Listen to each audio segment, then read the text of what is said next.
The Mirror Reflection Part 26. At first, the man thought it was his imagination. The tiny shard of mirror sat on his bathroom counter, harmless, catching bits of moonlight through the curtains, but sometimes it seemed to breathe. When he brushed his teeth, he caught movement in its surface. When he showered, the fogged glass would clear around it, revealing faint handprints that were not his. He tried to throw it away. He wrapped it in issue, dropped it into the trash, and left the bin on the curb. But the next morning it was back, lying neatly on his bedside table. A thin crack had appeared in it overnight, spidering across the surface. When he leaned close, he swore he saw an eye behind the crack watching him. That night he dreamed of water, a dark hallway flooded ankle deep, chairs hanging crooked on both sides. From each reflection, faces stared out frozen mid-scream. At the end of the hall stood a girl, her long hair plastered to her face, whispering something over and over. He could not hear it clearly until he got close. He woke with a gasp. Sweat cold on his skin. The sword lay on his chest. It pulsed once like a heartbeat. He threw it across the room. It hit the wall and split into both. Halls simmered, bleeding back smoke that crawled up the plaster. The whispers came from inside. The walls now layered and frantic. The man backed into the hallway, shaking, trying to call for help. But every mirror, every framed photo, every glossy surface reflected not him but the girl. Her eyes glowed faintly from each reflection, and her mouth moved in time with his own trembling breath. The Mirror Reflection Part 27. The lights flickered, the man's breath fogged in the sudden chill that filled the house. Every surface simmered faintly. The TV screen, the picture frames, even the scene of water on the kitchen floor, and in each one she waited. The girl, her eyes no longer pleaded. They was calm, knowing. He stumbled backward, phone in hand, trying to call anyone, but the screen turned black. His reflection looked back at him, lips moving before she could. The air vibrated, the mirrors on the walls began to hum, a low resonant tone that made his teeth ache. The shards he had broken reassembled themselves on the floor, sliding together like metal drawn by magnets. He dropped the phone. It hit the tile and split the screen, flickering one last time. In the fractured glass of the screen, his own face stared back, only now it was not his. With sharper, hollow eye, he took one step forward, the bathroom drawn by a faint light seeping from beneath the door. The hum grew louder, the air thick and wet. He pushed the door open. The mirror was whole again. His shirt, the one he had found, floated in the center, glowing with an otherworldly pulse. Beneath it, water pulled around his feet, reflecting the swirling darkness above.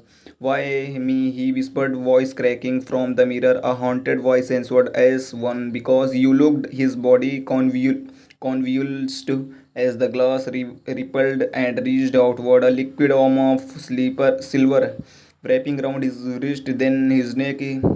He screamed, but the sound was swallowed by the reflection itself. The last thing he saw before the mirror consumed him was his own face, void eyed, begging before it vanished into the endless black silence. Then, from deep within the glass, a new whisper joined the others, a man's voice. The mirror went still for now. Mirror Reflection Part 28. The man awoke standing. At first, he thought the world had gone silent, but then he realized the silence moved. It pulsed and breathed like wind through glass. Shapes drifted in the distance, people or what was left of them, each one faint, translucent, tethered by thin silver threads that stretched upward into a sky made of cracked reflection. He turned slowly, the air simmered with every motion as if the space itself remembered light. The girl stood a few paces away, her hair hanging in a dark curtain around her face. You should not have come, she whispered. He stared at her. The mirror did it always does. Around them, the whispers gathered, countless voices overlapping in waves. The sound pressed against his skull until he dropped to his knees. What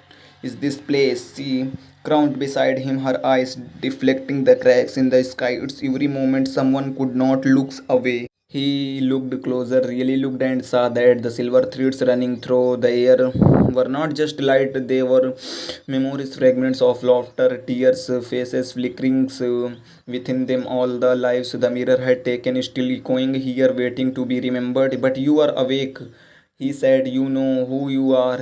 For now, she murmured. Every time a new soul arrives, one of us fades. That's how it feels. The grounds beneath them rippled, reflecting his house, the real world upside down through the wavering surface. He saw the bathroom, the mirror wall again, its frame pulsing faintly. Somewhere above that glass plane, a shadow moved, a new figure bending over the mirror, bearing in the girl voice dropped to a whisper. Someone's looking. The whisper rose to a favored chant. The man reached out instinctively, trying to warn the figure beyond the glass, but the silver threads wrapped around his arms, dragging him backward into the dark. As the surface simmered, the girl's face broke apart into sorts of lights, her voice echoing through the endless hall. At the mirror, the souls begin to remember, but each new gauge from the real world restarts the cycle. The mirror reflection part 29. The storm had finally cleared, only a faint drizzle whispered against the windows as Lena stepped into the abandoned house. She was not there on a dare or for fun. She was there because of a story, a chain of missing persons reports, each tracing back to this address. As a freelance journalist, she had chased stranger legends, but something about the mirror house made her uneasy before she had even seen it. Her flashlight cut through the damp air, catching fragments of broken furniture and half-rotted wallpaper. Then she found if the bathroom, the frame, the shards of silver glass reforming in a pattern across the floor like frost. She crouched, the shards seemed to hum when her light touched them. Just glass, she whispered, forcing herself to record, but it's warm. She lifted a piece, the surface rippled for a heartbeat. She saw a man's face, staring, black eyes, wide mouth, open hands pressed against the inside of the shard. His lips formed one word. Lena dropped the fragment. It did not fall, it floated, spinning slowly in the air before setting into plane with the others. The mirror pulled itself together, seemed sealing like wet clay. She backed away, breath catching. Oh my god! Her reflection stared at her, then blinked. Her phone camera flickered on by itself. The screen showed not her but a hallway underwater, figures drifting, reaching toward the glass. A girl's voice whispered through the speaker, please don't look, please. But Lena would not turn away. The surface of the mirror pulsed once, twice, then stilled. The glass, now as black as deep water. In that darkness, two faint outlines appeared, the man who had come before her and the girl who had come before him, both watching, both waiting. Lena reached out with trembling fingers, and the mirror opened.